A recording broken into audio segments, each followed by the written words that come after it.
It's that time again. It's Sunday night. And guess what we're talking about tonight? Yes, I've been asked over and over again to cover this subject. So we're going to cover it tonight. So are you ready? Great. So we are going to cover the top countries to live in 2025. I'm just going to turn so that you get the full light on my face. Is that good? Yeah. Okay. So in 2025, this is the top question that gets asked on my podcast nearly every day. Where to relocate to? Because lots of people left the States in the Trump election period or want to leave the States. And not only that, but Australians are moving, people are looking for a good place to live. They want to know the top place to live, the top place to be, etc., etc. So this is not necessarily just places to retire, the best places to retire, but also places to relocate. You may be a digital nomad. So that's what we're going to cover tonight. So stick here because I'm going to run through the list of the top countries, not only Europe, because I know I usually cover Europe. I've spoken a lot about Italy, France, Portugal, and compared the three. But no, tonight is going to be all the countries that are consistently nominated the top. So let's get to one of the first lists. Okay, so the top best countries to live in, which also can include retiring. But at the end of this video, if you stick with us, I hope you will, we're going to cover retirement as well, where you're not taxed. I have already done a video, and I'll hook it up there, on the countries that don't tax your Social Security, that do not tax your pension payouts, and also countries that are favorable in terms of, just tax in general and capital gains tax, all these things that are very important if you're thinking where to buy a house, where to get a nest egg. So here I am. If you're new here, my name is Amanda, and I cover on my podcast every Sunday night. We go live at 9 o'clock, as we did tonight, 9:10. And I'm here in Europe, in Italy, but I cover France, I cover Portugal, as I already mentioned, and I help people to relocate. So Relocate to Europe is the name of my company and my Facebook group if you're looking for me. Okay, so let's get straight to it because we've got a lot to cover. When you come in, won't you be so kind as to put your name, maybe just your first name and your city down in the chat box. That way I can greet you and we can have a nice chat and I can know which city I'm talking to. And please like the videos you come in. I make this content for free, and the likes help YouTube to suggest it to more people. Also, if you want to comment once this is not live anymore, once it gets published, please do leave me a comment, leave me any questions. You know where to leave them. Okay, great. So let's get to this. Okay, where to move? Let's see. Okay, so I prepared this list of the top places. Okay, so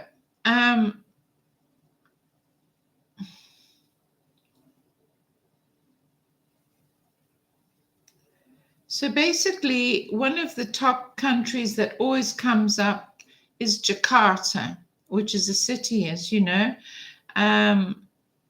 as to the best countries to retire, the best countries to live in. Okay, so I like to actually chat about this regularly. I do. So let's cover the top 5. Let's look at the top 5 first. And the top 5, there's 2 of them in Europe. But after that, I'm then going to give you my updated list. So I'm going to give you, this is what's been published regularly, and this is what we cover on this vlog regularly. The top places to relocate in 2025. So stick with us. Okay. Number one is Panama. Panama is consistently inviting those who seek a tropical haven. Panama tops the list as the country, one of the best countries to retire for various reasons. Number two is Portugal, ranked as one of the safest countries in Europe. Unfortunately, Portugal got knocked a little bit off its perch. If you've watched some of my other European relocation videos and retirement videos, you'll know that Portugal changed their tax situation. There were a lot of people who came in on not NHR, the non-habitual resident, and before Brexit, a lot of UK people came in on that tax regime, and they had, you know, this kind of tax. They didn't have to pay tax. They had a special tax agreement.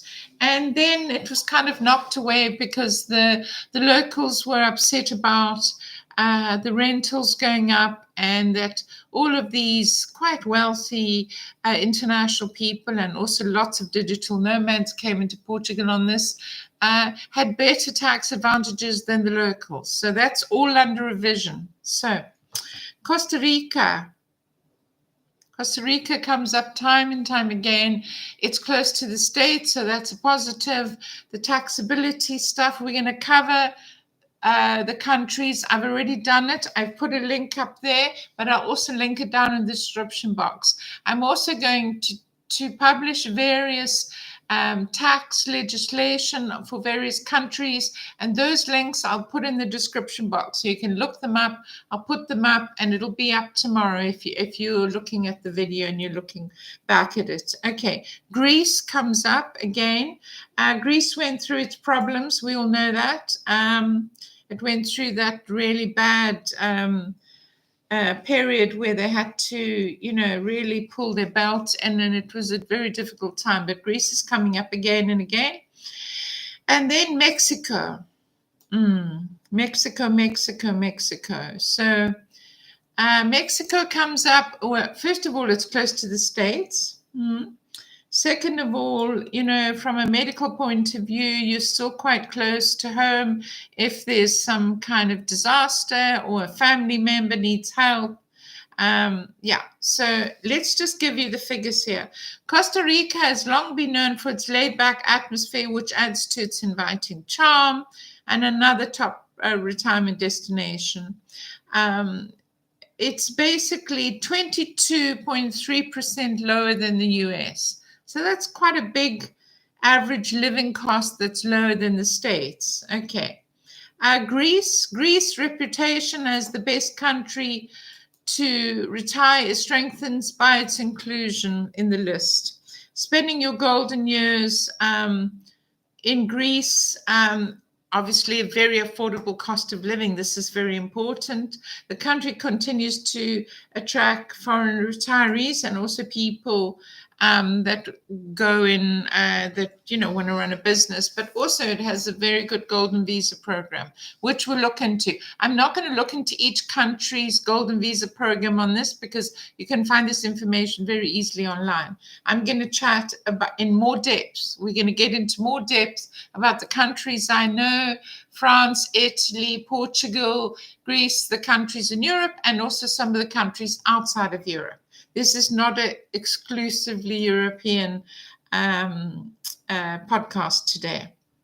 Okay, so Mexico has lots of advantages. One, geographically, and it has quite good medical options. There's lots of clinics and private clinics. Plus, it's very close to the US border. It's easy for access if you have family that you still need to look after, even though you're relocating. So the average cost of living is 53.8 lower than the US. That's pretty huge. I know we're using the US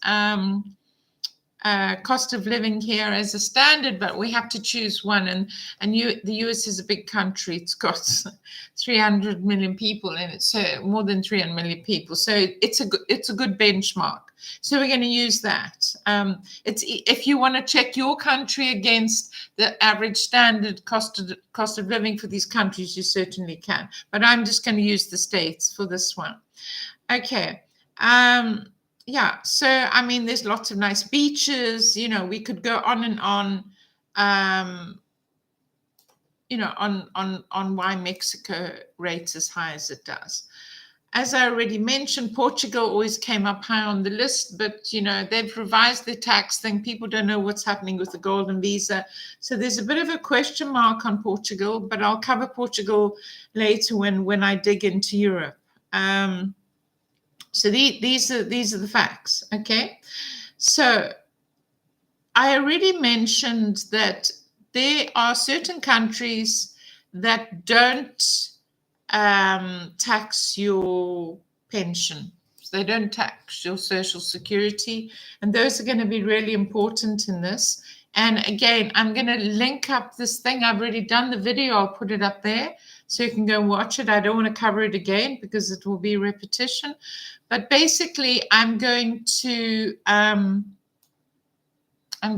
link it in the description box. So everything you need in terms of links, in terms of the treaty that France has with US, which is very advantageous, and I'm going to cover it in depth here, is going to be in the description box, okay?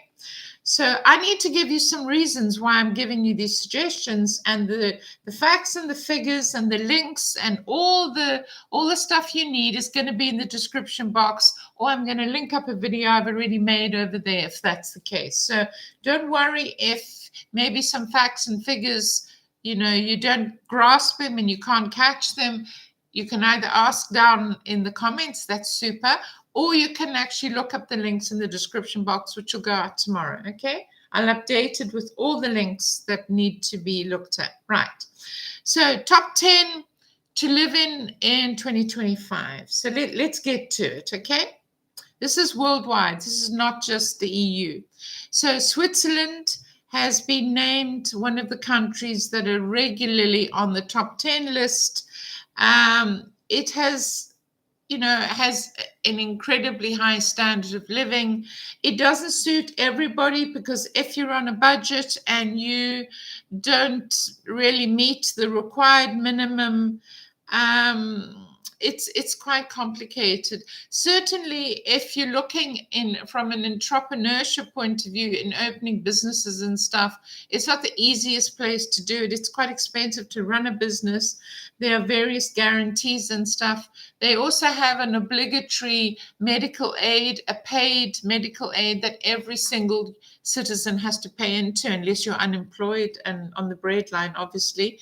So that can be a headache for some people because perhaps they would be prepared to prefer living in a European country where they're covered for major medical, but they can just cover the daily stuff and not have to do the Swiss system, which is quite expensive. So, but I'll cover these as the questions come up. Okay, number 2, this is not just retirement. This can be relocation, starting a business. This is all in there. Okay, I will go, as I mentioned at the end of this video, and talk about retirement particularly and my top picks in Europe and the world for retirement. I do this all day, and so it's going to be good. Stick around. Stay till the end. Number 2 is Japan. Okay, Japan's blend of tradition, its innovation in terms of business. So many people tell me that if they had to go somewhere else, some of them are very happy where they are in the States or the UK or business-wise in Australia, they would go to Japan. And whilst I've never spent any time in Japan, it comes up quite often in the discussions I have with people on where they would like to live. It excels in technology. So it's a really good place to be an entrepreneur. So I guess some people who are watching will be entrepreneurs. Some people will not be interested in opening businesses. I'm going to cover this gambit. Some people are just interested in where they can retire, or basically where they can get away from Trump and live in another country. Whatever your reason is for leaving where you're leaving, you could be in Australia and wanted to come to Europe. You could be in America and not happy with the current government and you want to leave. Stick here. We're going to talk about it. Okay. That's what we talk about on this podcast. We discuss these things. Okay. Number 3, believe it or not, on this list of top places to live is the United States. Now, I know lots of people have their hands in the air because they're trying to get out of the States. And one of the reasons that comes up with my clients over and over again is major medical. Medical is difficult. Medical cover is difficult if you're not very wealthy, or if you're not in a category of employment where you just are really covered. And lots of people keep their day job, so to speak, because they have major medical cover. So the United States moved up 2 spots in 2025. It's in 3rd place. According to Forbes magazine, this major leap was attributable to its impressive performance in 2 sub-rankings. So there we are. So whilst you might be wanting to run away from the States, well, there are people who are running towards the States.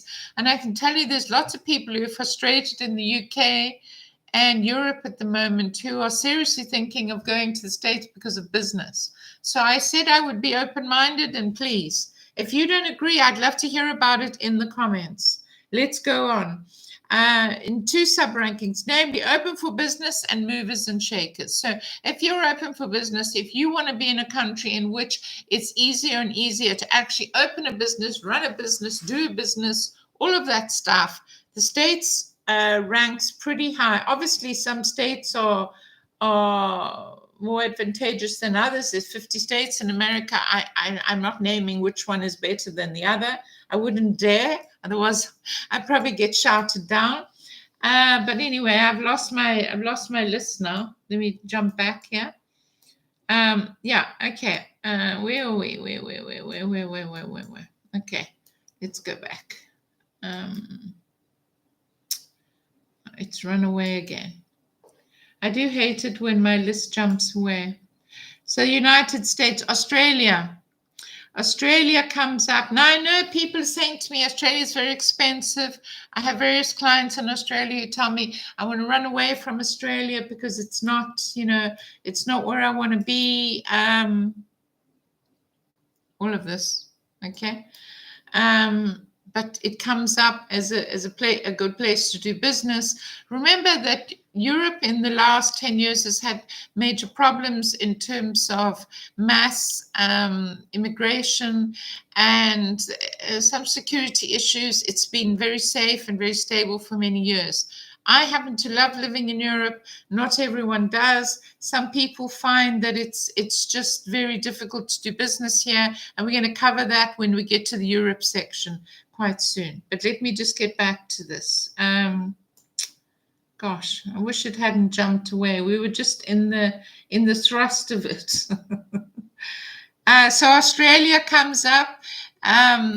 It's interesting that France, regardless, even in rankings that I see where, let me just get back to this, sorry. Even in rankings that I see where France, because it's in Europe, is seen to be very bureaucratic, quite slow into business. It comes up time and time again because it's very, it's top, not always number 1, but in the top for medical. In terms, a lot of people are concerned, and I feel for them, and I have strong feelings about this. You don't want to be in a situation in your retirement years where you've sold your big house, you've downgraded, you put your stuff into storage, and you found a new place in France, and you're just learning the language and you're settling in, and then you have major medical and you've got to run back to the States and start all over again, or back to Australia, wherever you came from.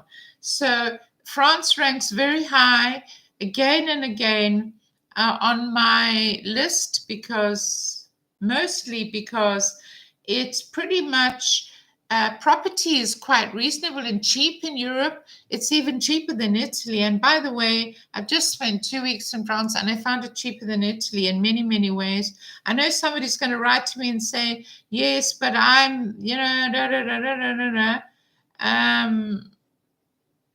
wow, I've just done it. And people say that the south of Italy's much cheaper than the north and all of this stuff. Yeah, well, I have to say, okay, so we're looking at this broad spectrum of work, also retirement, medical, all of these kind of things. So let's keep that in mind, because everybody's got a different idea of what rates is heaven on earth. Okay, so for work and expats and digital nomads, several countries are leading. So let's get back to this top list. So basically, Switzerland always comes up high, Australia, Germany, but it really depends on who's doing this list. So I'm going to give you some ideas and then you can choose, okay? Germany, in terms of innovation and engineering, always comes up high, but it can be a little bit complicated, and it has dropped in the ranking a little bit because, it's had its problems with immigration and various other things. But let me tell you the plus points of it. Visa options: Germany offers a blue card for skilled workers, job seeker visa, and a variety of other work permits. High paying. So high paying always comes up because Germany does offer very good remuneration and working terms, and it's pretty stable as an economy. But recently there's been a little bit of, instability. Switzerland, I've already covered as number one on the other list. On this list, it's number two. High salaries, top-notch benefits. But as I already mentioned, if you're not in that culture, if you're not an entrepreneur, if you're not starting out, if you're slowing down and going towards maybe semi-retirement, just a nicer life, you have to have this major medical cover. It's an expensive country to live in. I know because I lived there. I have had 3 stints in Switzerland, one where I lived permanently there between Lucerne and Zurich, so I know exactly how that works. And I've also lived in Ticino, which is in Lugano, the Italian-speaking part. And I've also commuted back and forth from Italy into Lugano for a couple of years' work. So I have a good handle what Switzerland's about. And so if you want to know more nitty-gritty about Switzerland, you can drop me an email. My email is always down in the description box. So work permits are relatively easy to obtain. I say that with some reservation because, if you're highly skilled. If you're not highly skilled, most of these countries are going to be difficult for you. It has a very high standard of living, lowish taxes, but you need a good accountant, let me put it that way, and very good healthcare, but it's expensive. Public services all work. Okay. So if you're in the tech, financial, and healthcare sectors, probably Switzerland will be a really good bet for you. Also, because Switzerland is divided into the French-speaking part, the Italian-speaking part in the south, and on the eastern side, the German-speaking part, mid and eastern, and on the west, French-speaking. It borders with France, and so it has a long border with France, and there's a lot of exchange. So if you like the French way of life, but you'd rather be in Switzerland, literally the border is, you can jump back and forth, and some people live in France because it's cheaper and work in Switzerland or run their business in Switzerland. So I hope the France-Swiss thing helps you. If you want to know more questions, I can't go into deep depth on each one of these countries, but I'm giving you where you could consider moving if you're thinking of leaving Australia, the States, UK, wherever you're leaving. Okay. What else do I want to say about Switzerland? If you're skilled and you have some qualification, professional stuff, you're in tech, you're in financial, healthcare sectors, you're in research. There's huge, big big companies. There's global companies, UBS, Novartis, Nestle. They all along that border up in the north. Germany is very accessible, so you could live in Germany if it's cheaper, work in Switzerland, live in France if it's cheaper, work in Switzerland. This is a huge consideration. There's cities in France like Strasbourg, up in the German-speaking part, right up on the border. There's wonderful cities in Burgundy that are quiet and more laid back. But if you want to be able to hop over to Switzerland to do shopping or healthcare, I don't know, depends on your budget, I guess. Okay. So as I mentioned, lots of job opportunities. The problem is getting the work permit. But if you are qualified and if you're the right age, there's no need to be concerned. There's a very good chance that you can get a Swiss working visa if you're in these categories that I spoke about: tech, financial, medical research, these kind of areas, pharmaceuticals. And as I mentioned, you can live in France or Germany, which are both cheaper. They have a very close border with Switzerland. And I know many people, and I've helped many people move, who live in France but actually work in Switzerland. Because, the salary is high in Switzerland, but the living's cheaper. And the same is true from the southern part of Switzerland, which is Italian speaking. There are lots of people who cross the border every day, live in Italy, but work in Switzerland. So this is something that you could possibly look at. And it's one of the peculiarities that I want to talk about today. There are lots of AI videos on the internet talking about where to live, where to relocate, expats, places around the world, but they do not live in Europe. They do not understand the intricacies, and that's why I'm doing this. I'm asked at least once a week, please, can you do a video, an updated video in 2025 on where I could live, where I could get a visa to work, or, as we're going to cover in the end part of this, where I could retire. So I'm telling you that Switzerland offers this hugely centralized way that you could live in a cheaper country, because Switzerland is very expensive. I already covered that. I don't want to repeat that. Okay. But you have the access to France and Germany. Okay. So why is it so great to relocate to Switzerland or to work in Switzerland if you can get a work visa? Well, number one, high salary. Switzerland has some of the highest wages in Europe, if not the highest, especially for finance, tech, healthcare. I've already mentioned those categories. A highly professional, efficient work environment with great benefits for employees. I know various Australians living in Switzerland. I myself, as I've already mentioned, I worked there for 3 years. And so, okay, so I think we've covered Switzerland. If you have other questions about Switzerland, its accessibility to France, what it means if you live in France and work in Switzerland, how do you use your healthcare? France has excellent healthcare. I'm going to cover it at the end under retirement, so stick around for that.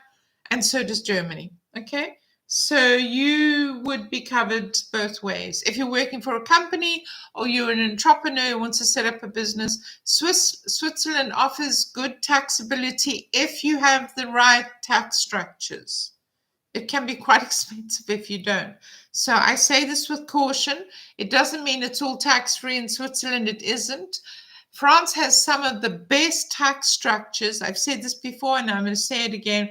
The best tax structures, the best tax treaty with the US. It has a fantastic tax treaty with the US. I'm going to publish it down in my description box, an article on it, because people ask me, can you send me this? Can you tell me this? I can't get into individual tax questions because it gets tiresome and boring for those watching. And also we can't go into the weeds on this. So I'm going to put that tax treaty between France and US in the description box. You can find it there. This will be published later, and I'll put it up as soon as I can. Okay. As I already mentioned, so Switzerland has this wonderful position geographically between all these European countries. It borders France, Germany. So you could live in a cheaper country in terms of lifestyle, and yet you could work and take advantage of this amazing high salary if, of course, you have the right qualifications and you work in the right sector. That's the kicker.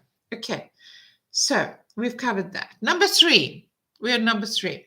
Singapore, the Asian powerhouse for global professionals. So I told you this is not only Europe, this is worldwide. Singapore has become a magnet for skilled professionals, sectors such as finance, technology, logistics, and healthcare. So Singapore could be your place. The country's strategic position in Asia, coupled with its pro-business environment, very professional. It's a quite safe country, makes it a prime destination for those seeking opportunities, international markets. So for foreign professionals, including the employment pass, so Singapore has this employment pass for high-skilled workers and the entry pass for entrepreneurs. So if you're an entrepreneur, you may be watching this and you may have got lots of advice. What about Europe? What about France? What about ever? Here we are. We're number 3 and we're in Singapore. Okay. So the government actively encourages global talent to move to Singapore. So that's a start by offering competitive salaries, tax incentives, and a low crime rate. So Singapore, I think, is known around the world as being very clean and having a very low crime rate. Crime is a big factor when people factor in whether they want to start a business in a country, because it's very, very costly. Crime is very costly for every business. It has to be factored into the final equation. And Singapore's very low crime and also very organized, clean, and a good environment to live in, good lifestyle. Okay. Singapore boasts a vibrant, diverse culture and a world-class infrastructure. Infrastructure is very important to many people. The city, and it can't be ignored. The city-state is home to some of the world's leading companies such as DBS Bank, Google, Singapore Airlines, I could go on. Its position as an Asian financial hub makes it an ideal location for professionals looking to expand their careers in the region. So that's number 3, Singapore. Why is it great? Business-friendly environment, low taxes, very important, because people always ask me. Competitive salaries and plenty of opportunities for growth in finance, tech, and trade. Excellent work opportunity, strong job market, particularly in finance, technology, international trade. Diverse and dynamic lifestyle, so you can live whatever lifestyle you want. You can live in a gated community. You can live in a high-rise apartment. You could live in a big villa. You can have whatever you want in Singapore, providing you have the funds to make it happen. So it has a multicultural society from people all around the world, which is, if that's what you want, that's great. Top-tier healthcare and a convenient cosmopolitan lifestyle. So that's Singapore. Number 4, I already covered this before, Australia. The land down under. Do you come from a land down under? Can you hear the thunder? Okay, Australia. Lots of friends in Australia. I have family in Australia. Consistently ranks as one of the top countries for expats looking to relocate for work. I told you this is about work, not only retirement. Going to cover retirement at the end.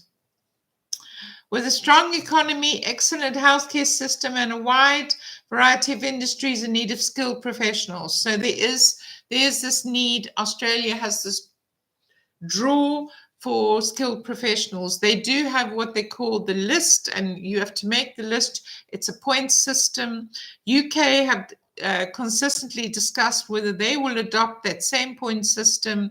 I don't think they have yet, but that was the plan when they Brexited, that they would institute a similar point system to Australia and UK. I don't think it's happened yet, but that's what Australia does. It draws the skills that it needs via a list that is put out, and that's what the visas are open towards, is drawing the skills that Australia needs.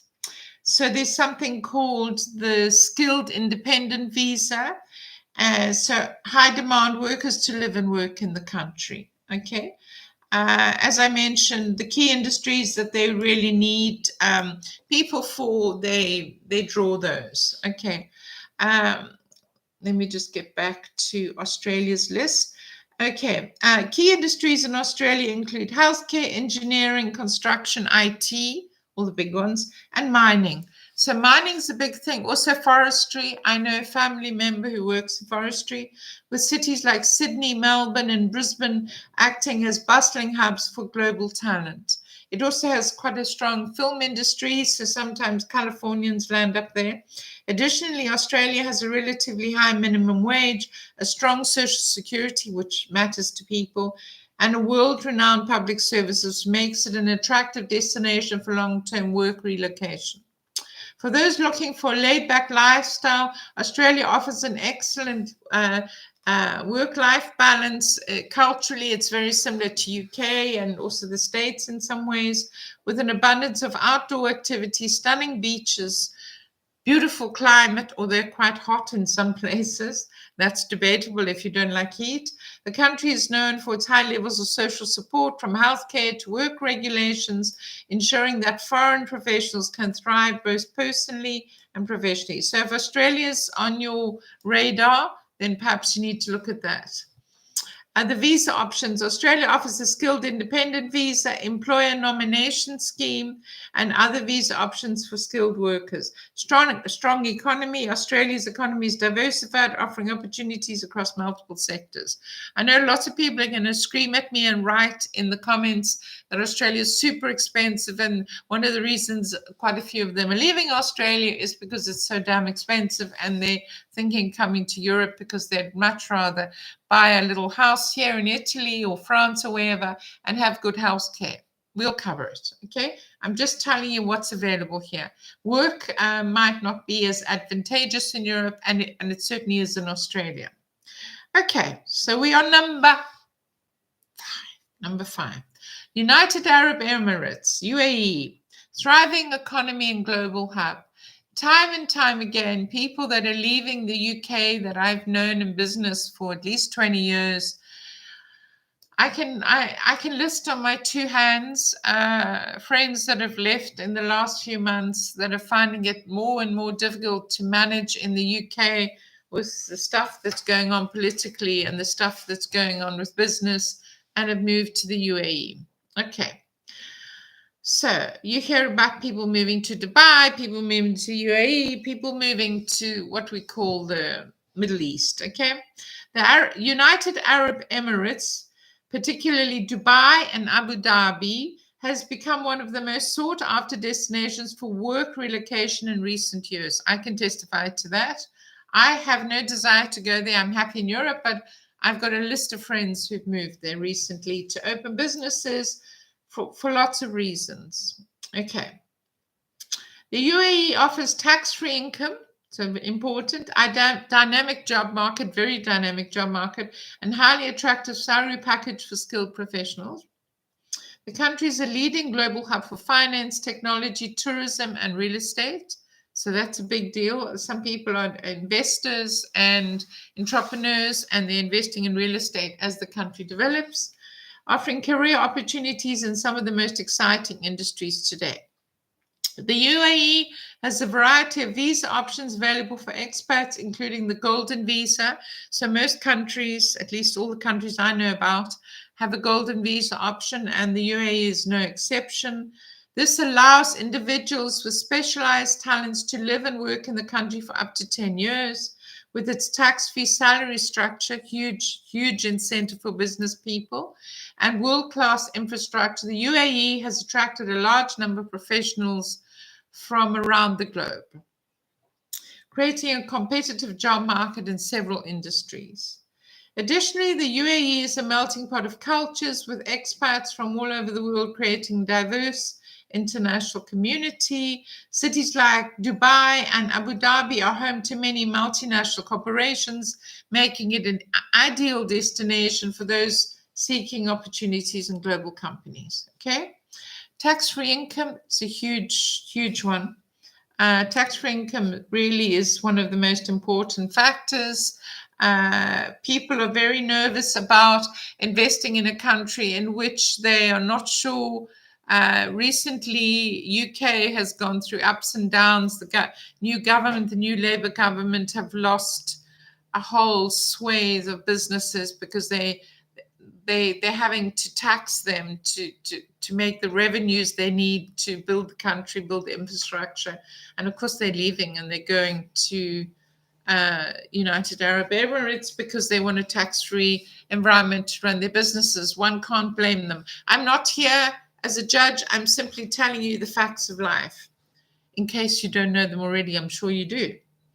So tax-free income, okay? It's a very attractive place for high earners, and most people want to be high earners if they're entrepreneurs or running a business. Dynamic job market. The country's economy is rapidly growing with its industries like technology, finance, hospitality is booming. So if you're in hospitality and you've been through the London scene and you've worked in Europe and now you want a new role, well, a lot of people end up in Europe because the salaries are great and perhaps it doesn't offer some of the same culture as Europe. Perhaps it doesn't offer the same environment as Europe and history as Europe, but money can be banked and money can be stored up for retirement. So bear that in mind. Number 6 is Canada. Okay. So I'm always nervous when I see Canada on the list, but it does come up constantly. I'm nervous because I speak to Canadians nearly every week who just say that Canada's over, that Canada's in a hole, that Canada's becoming increasingly difficult to do anything in, and they want to move to Europe. But that doesn't mean that half the world doesn't want to move to Canada. So it's always a balance with this. These are worldwide figures. This is not Europe I'm talking about. This is worldwide. So Canada, let's look at it. I have family in Canada, and so I know a little bit about it. I visited in various different decades of my life. And I have to say, it's always kind of been top on the list. It's number 6 for places for people to relocate and start a business. But let's look at Canada. Having just looked at UAE, let's look at Canada. Canada has long been a top destination for professionals seeking to relocate for work. The country's commitment to welcoming skilled immigrants. Okay, immigrants have come from all over the world, have built up Canada. Actual Canadians have some of the most ethnically diverse populations, Canadian cities. Okay. Okay, so they have something called the Express Entry System and the Provincial Nominee Program. It's made one of the easiest countries for expats to settle and for immigrants to move and improve themselves, make jobs, get jobs, start businesses. Canada remains a top choice for skilled workers. I would say it's more geared towards job seeking than it is to entrepreneurs, who generally seek out the States or the UAE because it's just easier to the structures, whereas I think it's quite expensive tax-wise for entrepreneurs in Canada. Canada's strong economy, excellent work-life balance, and high standard of living make it an ideal country for relocation. Cities like Toronto, Vancouver, and Montreal offer an abundance of job opportunities and are known for their diverse and welcoming communities. Whether you're working in tech, healthcare, business, Canada offers. Okay, why is Canada great? Visa options. Canada offers the Express Entry System, Provincial Nominee Program, and more for skilled workers. If you know about this, if you've applied to Canada, if you've lived in Canada, or any of these countries I'm mentioning, please drop down in the comments when you watch this back and let me know. I'd love to know what you think. I'd love to know what you experienced, and perhaps you have something to offer us in terms of first-hand experience.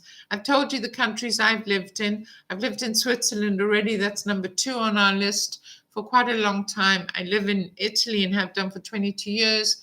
and I spent a lot of time in France. So there's the countries I know intricately, and Portugal, where I've also lived. So number 7 comes up quite often. Just before I jump to number 7, just on the Canadian thing, has a high quality of life. Canada offers excellent public services, a high standard of living, and a welcoming atmosphere for expats. Okay, certainly that's true. I mean, Canada is full of diverse immigrants from around the world. Number 7, we're coming back to Europe.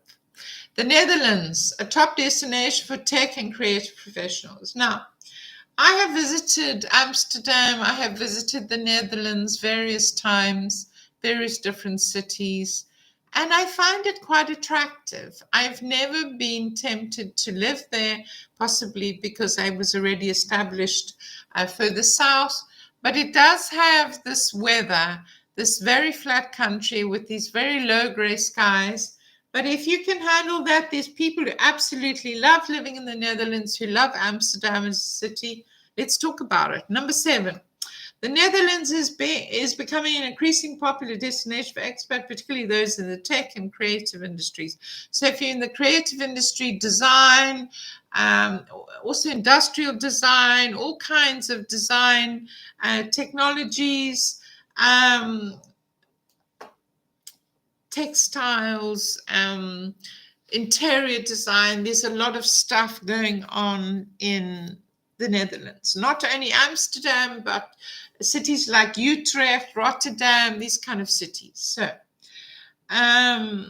they've also become tech hubs. These cities across the Netherlands have become tech hubs. They have fast internet. They have highly skilled technology hubs, and so it can be an exciting place to be a digital nomad, and providing you can slot into the society, providing you can learn to speak Dutch. The good thing about the Netherlands is just about everyone speaks English. It's the language of business. It's the language of business just about everywhere. But certainly they all speak English very well. So that can be an easy slot in for you. The Netherlands has an open immigration policy, and it offers a highly skilled migrant program. So I've looked at this various times over. People have asked me to look into various things, and it's always impressed me because it's one of the top countries that people ask me to look into in terms of options. So, as I mentioned, has an open immigration policy. They have this highly skilled migrant program for tech professionals, making it easier for foreign workers to live and work there. That's good.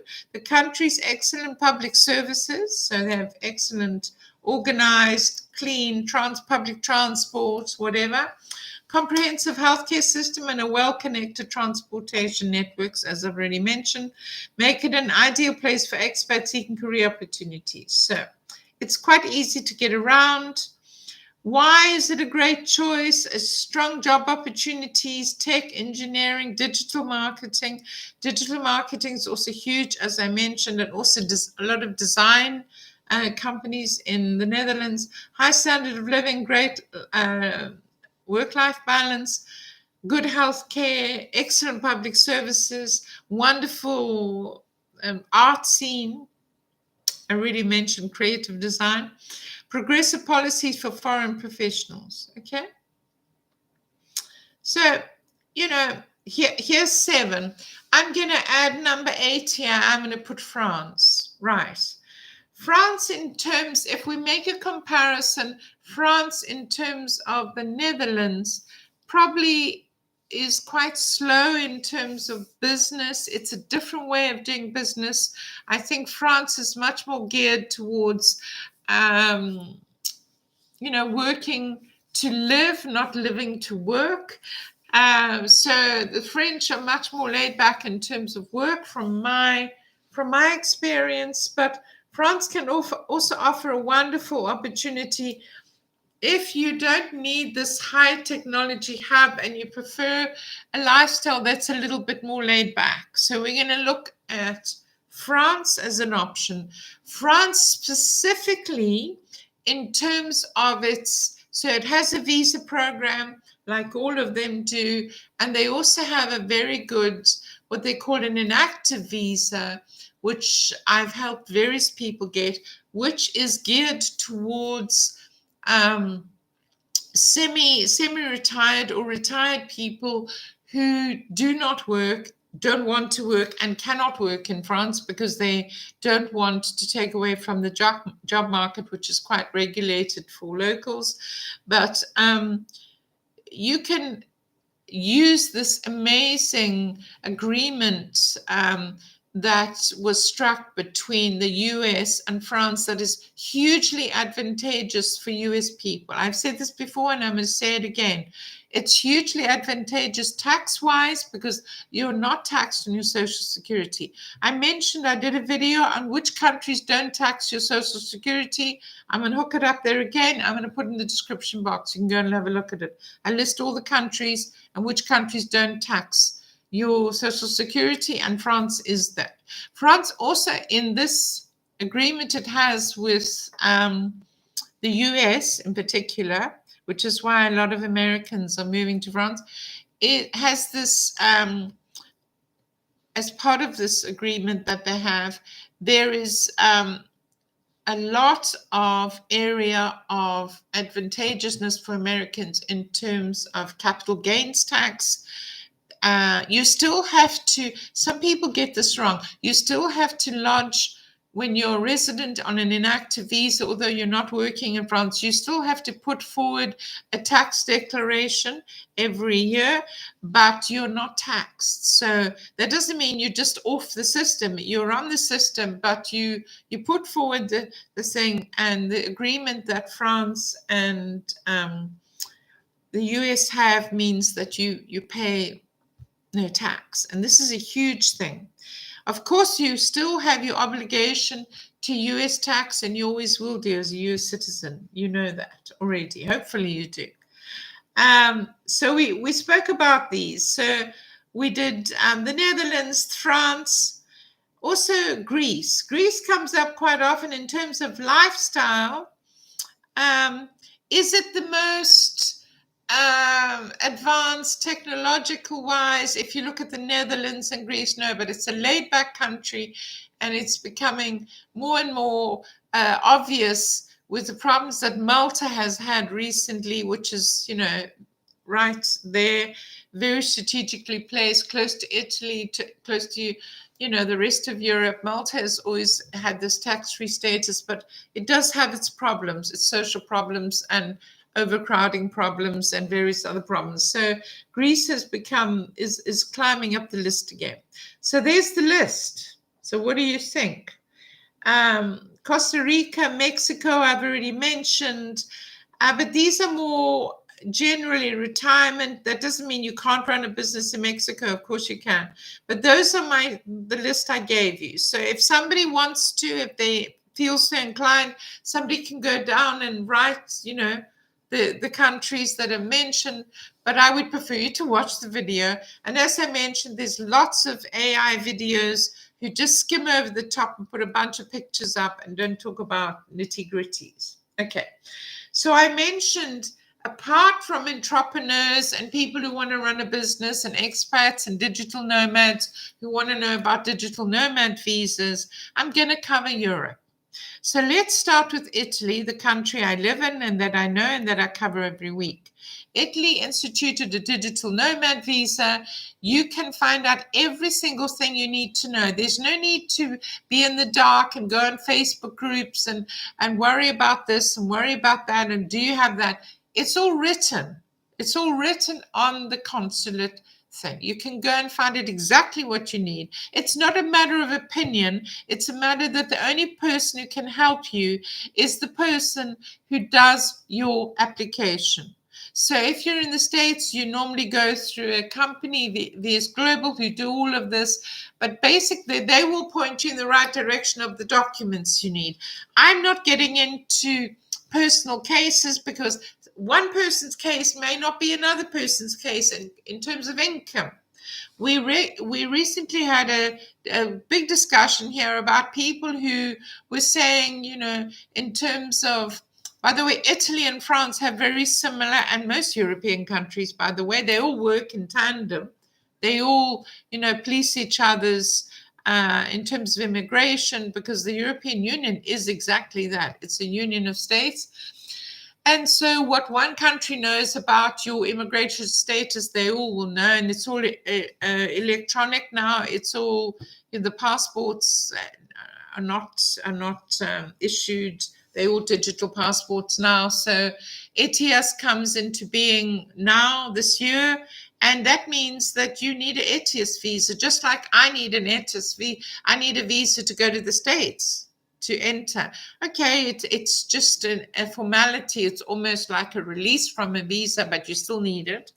And so people know when you're coming and going. So going back to Italy, they have a digital nomad visa. I've done a video about it. I'm going to put the playlist up there of all the stuff you need to know about visas for Italy. There's also the elective visa. There's no age limit, so you don't have to be 65 or 70 to do it. You can do it at any age, providing you have the passive income that is needed. I've covered the limits. This is not what this is about. How much money you need, if you're a couple, if you have children, if you're a single person, it's all there. So I'll put the playlist up there. Okay. I'll also hook the playlist up in the description box so you can watch this back. But Italy and France have a similar visa. In Italy, it's called the elective visa. There's no age limit on it. France calls it the inactive visa because you don't work, and they're pretty similar in terms of the limits. You need a year's insurance, and in advance, you need a house to live in for a year, unless you own your own home, of course. Similar agreement in all the European Union, and this causes a lot of confusion. Because you own a house here in Italy, France, Portugal, whatever, that does not give you rights to residence. This causes a lot of confusion. Owning a home in any one of these countries, which you're free to do, and I've done videos about where you should buy a house. That's the next video coming up. In 2025, where should you buy a house in Europe? It doesn't give you rights to residence. You have to apply for the rights to residence. So I'm not going to cover these visas now because this is not what it's about. This is about where to live in 2025, where to relocate to if you're looking around. I've already covered the top 10. Let's get to where to retire, because I promised at the end of this video where to retire, right? So my number one in Europe, I've already done the list for where to retire and the countries that don't tax your Social Security. Again, it'll be in the list. But let's just look at Europe. I have done a lot of research on France. I've spoken to a lot of people who retired in France. I've recently done an interview with somebody who went to France on their retirement visa. You can find it in the playlist. I'll also put that in the description box. And I asked the difficult questions. What do you need? Is it complicated? It's not complicated. It's a bunch of steps. It's not a matter of opinion. People get hung up about, will they reject me on that? Well, won't they reject me on that? We had a big discussion the other day because there was someone on YouTube who kept saying, well, I don't see why they can't include my YouTube income, which, by the way, is quite new, this particular person's YouTube revenue. Why they can't accept my monetization, my revenue from YouTube, which has been, I don't know, less than a year or maybe a year. No, because that's not how things work anywhere in the world. And it would be no different if you're applying to go to America, by the way. The point is that France allows you to come in on the inactive visa if you have a certain amount of income, which needs to be in the form of pensions. It needs to be passive. In other words, you're not working, you're not churning this income.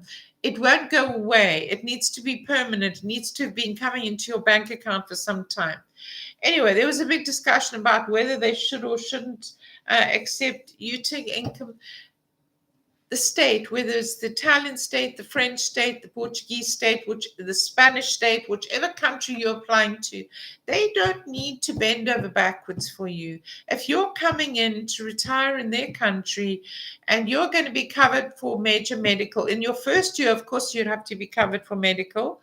And then after that, if you get a permanent residence visa, you will be covered for major medical. They need to make sure that they don't have half of America or half of Australia or half of UK living in their country when they are fragile in their old age and they have no recourse to go back because they've spent all their money.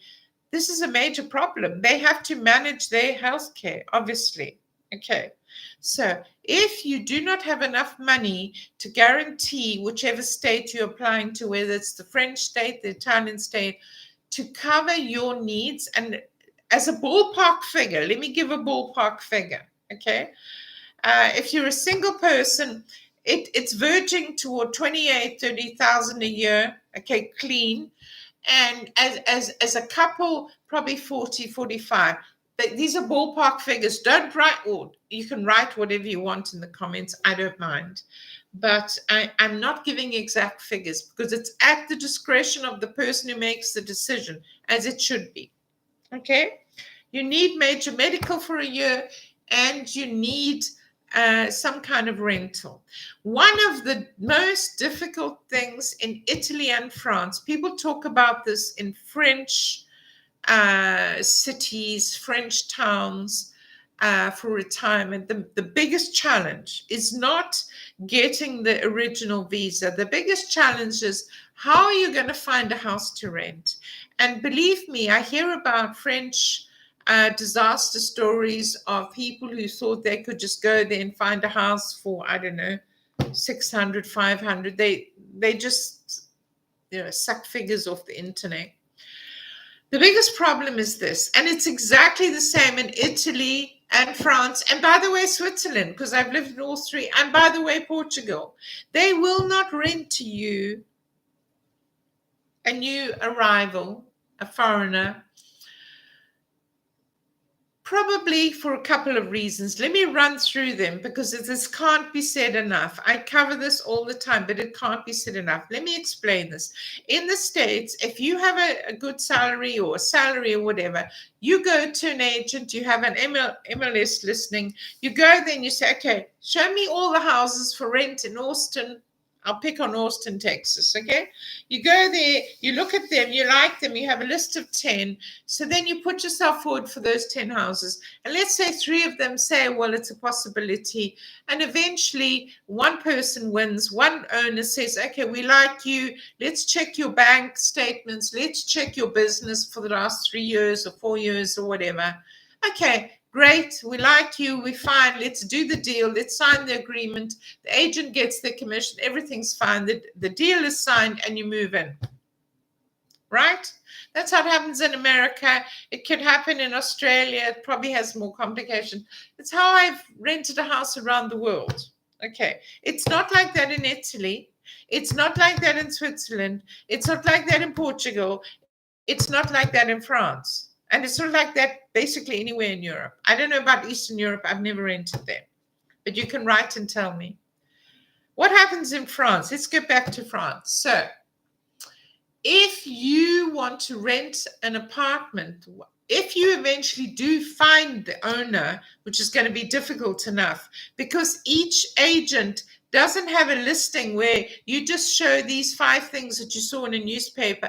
They don't have that listing and they have no interest in taking you to that listing.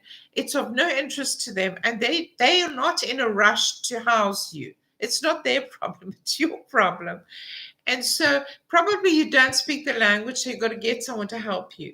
So the most useful person can be somebody who knows the scene in France, a relocation expert, because an estate agent will not be able to help you in France because they have their listings and they're not there looking out to make $50 on your rental. They could care less for good reason. So going back to France, and it's exactly the same in Italy. I signed an agreement 2 years ago. It's exactly the same. Why is it like this? Let me explain. In Italy, in France, it's certainly quite similar to Portugal now. and Switzerland. Unless you have a permanent job, which is called in Italy indeterminato. In other words, you are employed for an indeterminate amount of time. You don't have a contract for 1 year, 2 years, whatever, which is what they call a temporary contract. You're employed permanently, indeterminately. Same in France. So it's difficult to fire you, it's difficult to get rid of you. And landlords want that because you are guaranteed, you have this job, it's pretty much guaranteed, and they know that you're a good bet, okay? And that's about everybody in France is on that deal, except some unemployed people, some people under distress, and they have social care. So just about everyone has an indeterminate job, okay? And if you don't, it's pretty difficult to rent anything. You're either going to have to rent a room from someone, and that's going to be difficult in France because you can't speak the language. How are you going to meet these people? If you're a student, it's very different. We're not talking about students and young people you can shack up together. We're talking about you going to France on an inactive visa, and now you get there or you're about to get there and you cannot find anywhere to rent. Yes, you can rent an Airbnb for 4 months, 6 months, whatever, but it may be that your visa application will not be satisfied. The people who make this decision won't be satisfied with your little Airbnb 6-month thing. They want to know that you're going to be properly housed on a proper agreement.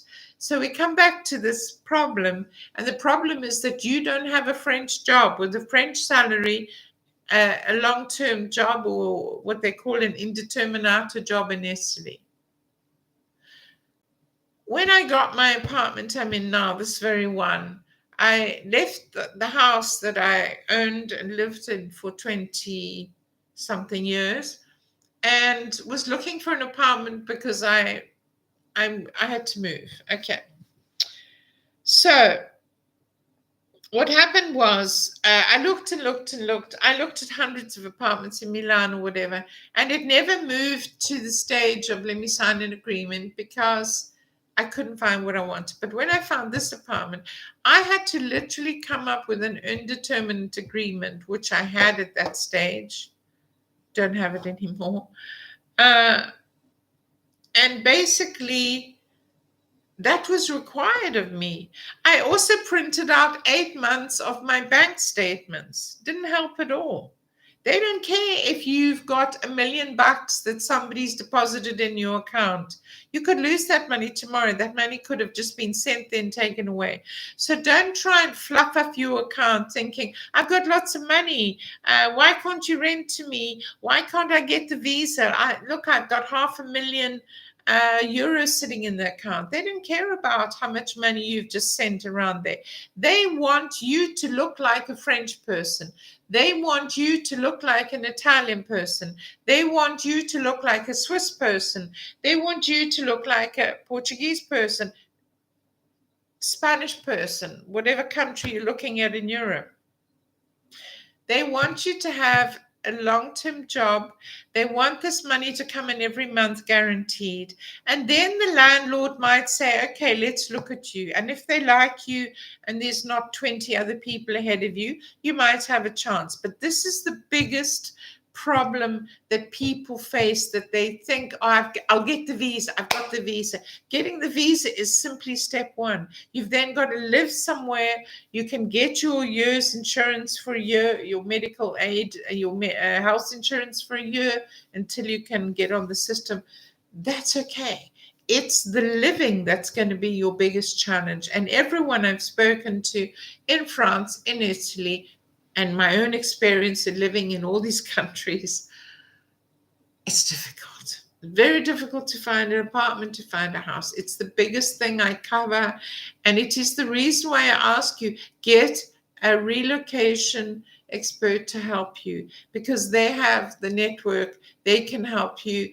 And if they are not able to negotiate, they've got someone who can negotiate on your behalf. You do not need an immigration lawyer in most cases. The immigration lawyer could care less about where you live. They are only simply interested in the visa. A relocation expert will help you on these things, negotiating a contract, finding a house in the first place before you even negotiate the contract. So please don't think that, okay, France is complicated in terms of finding a house, but Italy will be easy. Italy has the same system. Now, I know somebody's going to write to me and say, well, I hired a house down in the south for a year. Yes, there are people who hire out to tourists. They love Americans. They love it because they know that they're probably not going to be there for life. Why is it like this? Let me explain. Landlords are very nervous because the tenant in Italy, Switzerland, France, all of these countries has a lot of rights. So if you are in an apartment and you can't pay your rent, especially if you have a family and children, but even if you don't have a family and children, if you're older, if you're more fragile, if you lost your job, they can't just come and kick you out. They can't just come and change the locks. There are tenant rights, very strong tenant rights in France, in Italy. Okay, all the countries that aforementioned. So the tenant, the landlord is extremely nervous that if they put somebody in there, they're not going to be able to get them out. And lots of landlords have been burnt in the past. Remember also that you don't have deep roots here. So if you decided to take off in the night because things didn't work out for you, I'm not saying you will, but if you were a landlord, you might be concerned about this. If you decide, I'm going back to the States, I'm ill, my mother's ill, whatever, I'm just going to take off. And then when you're back in the States, you think, I'm not going back to France. I didn't enjoy it that much. It was difficult and it's just tough. I'll just leave the apartment. It's furnished anyway. You've taken your valuables and you've gone.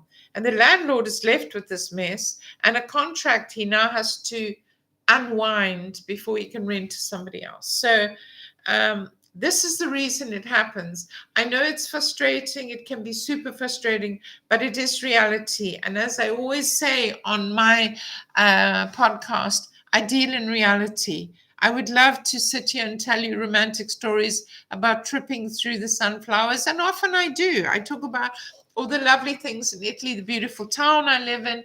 Sometimes I'm just amazed that I can live in such a beautiful place. And if you look at some of my posts, my shorts, it's all about how beautiful Italy is. I just spent a week going through France and Burgundy. Fabulous.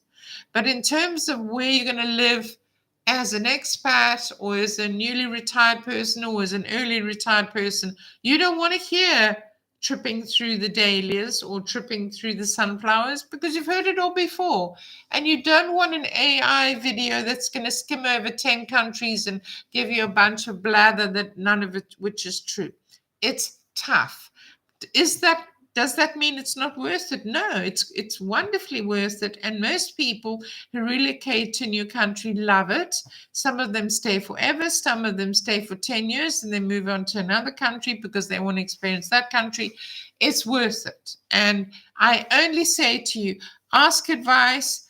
My email is down in the description box, as I mentioned, and I'm going to link up all the details I told you about. So let's wrap this up. Okay, so I would say in terms of Italy and France retirement, unless you have a lot of money, Italy and specifically if you're worried about tax, Italy will tax the pants off you if you have a lot of money. And maybe that doesn't matter to you because you like your heritage and maybe you want to apply for the 7% scheme, which is in certain cities in the south that they're trying to develop. But maybe you don't want to live in the south because it's too hot and it's too chaotic or whatever. You want to live in the north. Italy doesn't have the tax advantages that France has. So there, I've said it. Okay. Portugal has been up and down. People are a bit nervous about Portugal because they don't know what decisions they're going to make in terms of how they're going to do their non-habitual resident scheme. Are they going to bring back the golden visa? There's been a lot of anti-expat sentiment in Spain. in Portugal, where the locals feel they can't rent anymore because Airbnb has destroyed their cities. And I have to agree with them. I mean, Airbnb has destroyed many cities. They banned it in New York for this reason, because it drives up local rents and the locals feel they can't live there anymore. So that's the deal with Portugal. And Spain has quite a lot of, Spain has wonderful cities too to live in. It's full of UK residents. Lots of people have enjoyed it and still will go there and still enjoy it. Good universities, good education system, all of that. All of these European countries that I'm covering do. But tax is a big issue for you. And I'm simply here to tell you, if you're from the US, the treaty that France has with the US is very advantageous for US people. So if you want to ask me some questions down there, please go and like the video when you watch it. Leave me a comment. I say this each time, but I would really love it if you do subscribe. It helps YouTube to suggest my videos to more people. You can share this with your friends if you like. That will help me a lot. And leave me your comments. I want to know what you have to say. I want to know if you find this useful. Whatever you want to ask, I look forward to your questions. I had a lot to cover tonight. That, the best countries to live in, to be a digital nomad in, and also to retire in. So let me know what you think. See you on the next one, same time next week. From Amanda here in Italy. See you soon. Ciao.